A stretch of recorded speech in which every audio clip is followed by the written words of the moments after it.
Hello बच्चों लोग, आज हम स्टार्ट करेंगे क्लास 7 का एक्सरसाइज 16.1 जो एरिया एंड पेरीमीटर है। मैं आपको थोड़ा इंट्रोडक्शन देना चाहती हूँ। पेरीमीटर का मतलब होता है जब हम लोग बाउंड्री को नापते हैं तो उसके लिए हम लोग पेरीमीटर यूज़ करते हैं। जैसे फेंसेस, किसी गार्डन में फेंस लगाना है उसके लिए हम लोग पेरीमीटर यूज़ करेंगे बाउंड्री का। और जब हम लोग को ये अंदर का एरिया को नापना है, जैसे टाइल्स फिक्स करवानी है, कलर करवाना है, तब हम लोग एरिया फाइंड आउट करेंगे। ठीक है, चलिए पहला सम्स हम लोग पढ़ते हैं आपको। A B C D is a square of side 24 centimetre. मतलब ए बी सी डी एक स्क्वायर है और जो 24 सेंटीमीटर, एक स्क्वायर है तो चारों साइड बराबर हुए हैं। अब E F is parallel to B C, ये E F is parallel to B C, तो अगर बी सी 24 है तो ई एफ भी 24 होगा। And A E is 15 centimetre. अब ये ए बी पूरा 24 है लेकिन ए ई, फिर ए ई बता दिया 15 है, तो हम लोग उसे ई भी निकाल सकते हैं। 24 माइनस 15 इक्वल्स टू 9, ये हो गया।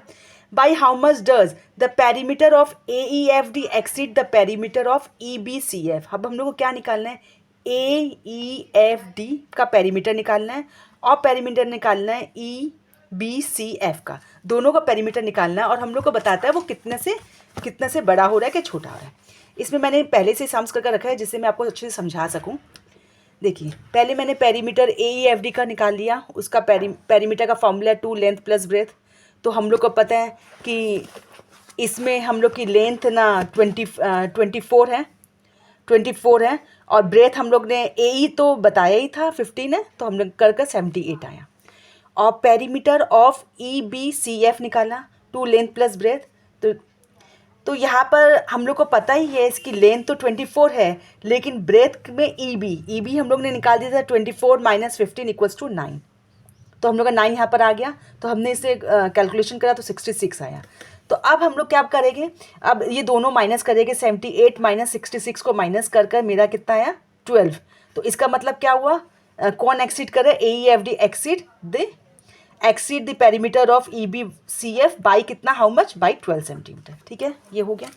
अब हम सेकेंड वाला सम्स है द एरिया। अब इसमें पूछा the area of A E F D exceed the area of E B C F. मतलब उसी तरह जैसे हमने पेरीमीटर निकाला था, अब उसी तरह हम इसका एरिया निकाल लेंगे। एकदम इजी सम्स है।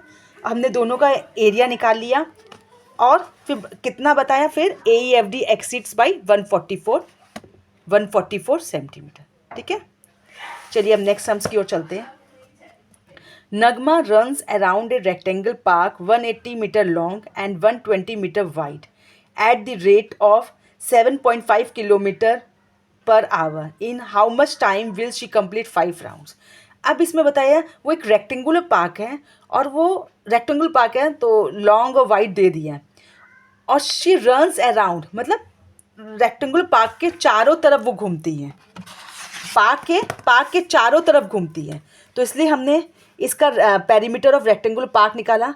तो हम लोग को इसकी डिस्टेंस कवर। अब इसके बाद बोला कि how much time will she complete 5 rounds. हमें टाइम निकालना है कि 5 राउंड लगने में उसको कितना टाइम लगेगा। तो हमें ये पता है कि नगमा ने एक राउंड को कवर किया 600 मीटर में, तो उसी तरह नगमा ने 5 राउंड्स कंप्लीट किए।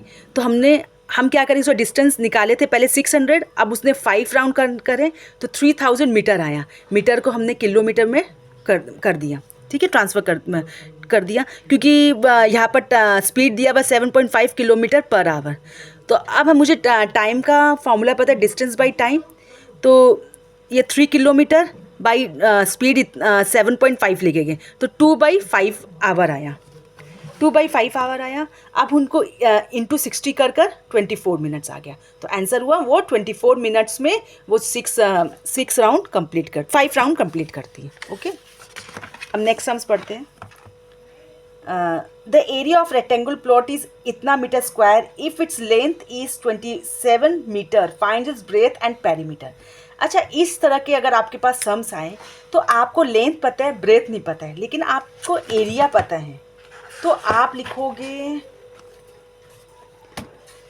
आपको एरिया पता है 540 है, तो अकॉर्डिंग टू क्वेश्चन आपको एरिया का क्या फार्मूला होता है, area of a rectangular plot का, length into breadth equals to 540, और लेंथ में आप 27 लेंथ डाल दोगे तो 27 बी हो गया। तो इस तरह से आपका बी ब्रेथ निकल जाएगा।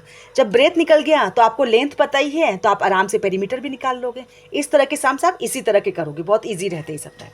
अच्छा, 3 की तरह 4 भी है, तो वो मैं आपके संग डिस्कस नहीं कर रही हूँ, वो आप खुद बनाइएगा। एकदम 4 सम्स भी वैसा ही है। इसमें क्या है, वहाँ एरिया दिया हुआ था या पेरीमीटर दिया हुआ है, perimeter of A rectangle park दिया हुआ है, ब्रेथ दिया हुआ है, तो आप लेंथ आराम से निकाल सकते हो और उसके बाद एरिया भी निकाल सकते हो, एकदम आराम से हो जाएगा। अब हम लोग चलते हैं क्वेश्चन नंबर 5 की ओर।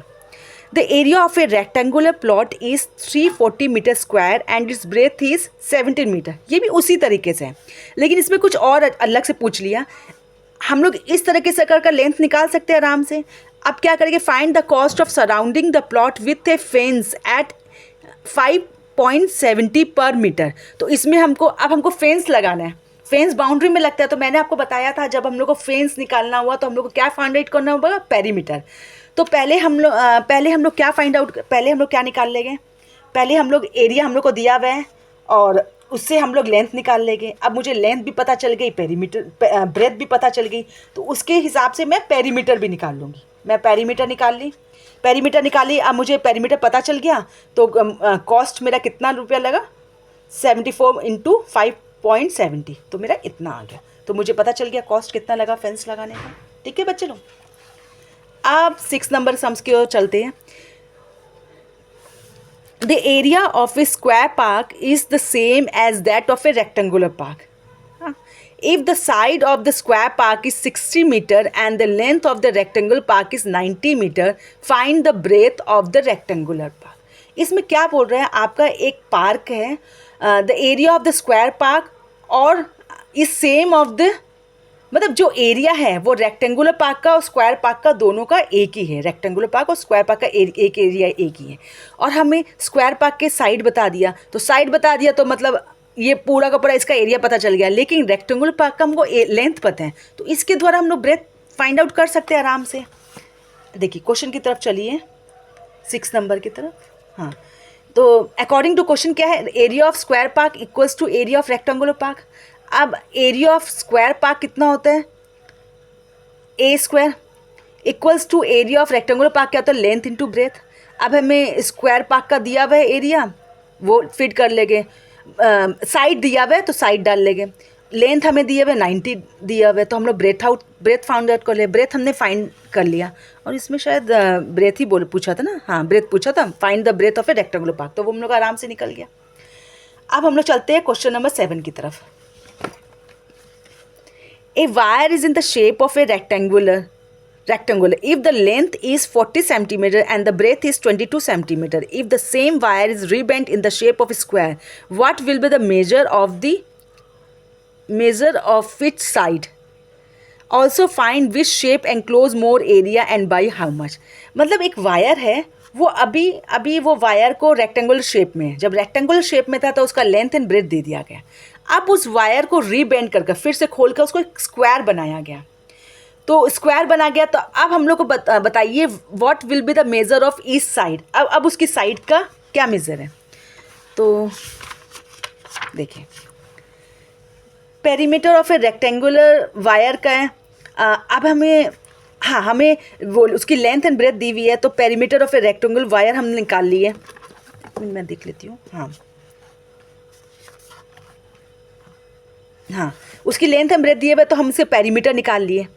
अब perimeter of a square wire equals to 124, क्योंकि उसी वायर को रीशेप कर आपने रेक्टेंगल से स्क्वायर बनाया, तो उसका जो पेरीमीटर है वो तो सेम ही होगा, घेरा जितना वो लिया है। तो इसके द्वारा हम साइड निकाल लेंगे। इस तरह से हम साइड निकाल लिए। साइड निकालने के बाद हमें साइड पता चल गया। अब हम एरिया ऑफ ए रेक्टेंगल निकाल लेंगे, एरिया ऑफ ए स्क्वायर निकाल लेंगे। ये क्या पूछा, also find the shape enclose more area by how much. अब एरिया पूछा है, तो दोनों का, रेक्टेंगल का मुझे लेंथ एंड ब्रेथ पता है, स्क्वायर की मुझे लेंथ एंड ब्रेथ पता है, तो मैं दोनों का वो एरिया निकाल लूँगी। और डिफरेंस कितना आया, 81। तो area of the square enclose more area by by 81, मतलब आंसर आया था 880 और 961, दोनों को माइनस करी तो 81, लेकिन स्क्वायर साइड का बड़ा था इसलिए square size enclose more area by 81 centimetre. ठीक है, अब हम लोग नेक्स्ट सम्स की तरफ चलते हैं। 8 number, a door of breadth 1 metre and height 2 meter is fitted in a wall. The length of the wall is 4.5 meter and the height is 3.6 meter.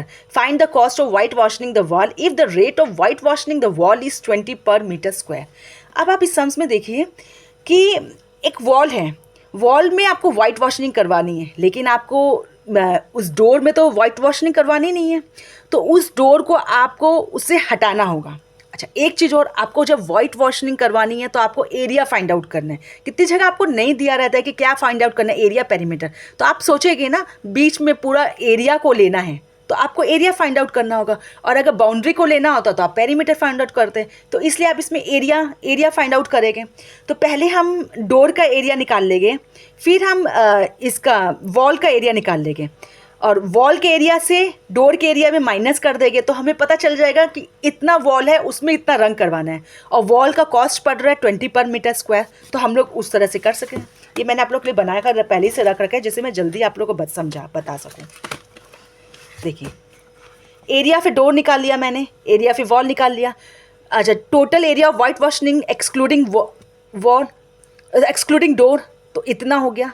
अब कॉस्ट है 20 रुपीज़ कर जितना भी कॉस्ट है 20 पर मीटर स्क्वायर, 20 कर दिया multiply, तो हम लोग का आंसर आ गया 284 मीटर स्क्वायर।